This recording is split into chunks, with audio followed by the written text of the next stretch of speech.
شوفوا رحمة رسول الله اللي ربنا خلدها في القرآن. لقد جاءكم رسول من أنفسكم، مننا وعلينا. رسول حاسس بيك وحاسس بمشاكلك، حاسس بالأزمة اللي انت فيها دلوقتي، حاسس بالهموم اللي ورا كل باب. رسولا من أنفسكم بيفرح اللي انتم بتفرحوا بيه وبيحزن اللي بيحزنكم. عزيز عليه ما عنتم، عزيز عليه ان النار تمسك، عزيز عليه انك انت قبرك يوقظ عليك، عزيز عليه ان ما يتغفرلكيش، عزيز عليه انك انت تقع من على الصراط في النار، عزيز عليه اللي يألمك يألمه، اللي يتعبك يتعبه، اللي يضايقك يضايقه عليه الصلاة والسلام. حريص عليكم. مش نفسك في انسان حريص عليكي، مش نفسك في حد حريص عليك، حريص على سعادتك، حريص على نجاتك، حريص على هدايتك، حريص على مصلحتك. هو اللي حريص على مصلحتك، مش العلمانيين اللي عايزينك تكشف حجابك عليه الصلاة والسلام.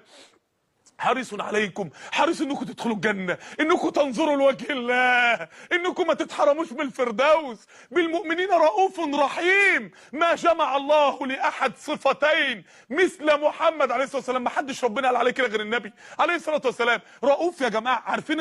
عارفين الرفة اللي هو بيخيط القطع بتاع الهدوم بكل دقة لا يمكن تبان. رؤوف يعني بيعالج الاخطاء بلطف وحنان ورحمة وشفقة لا يمكن تجرح نفسية اي حد عليه الصلاة والسلام.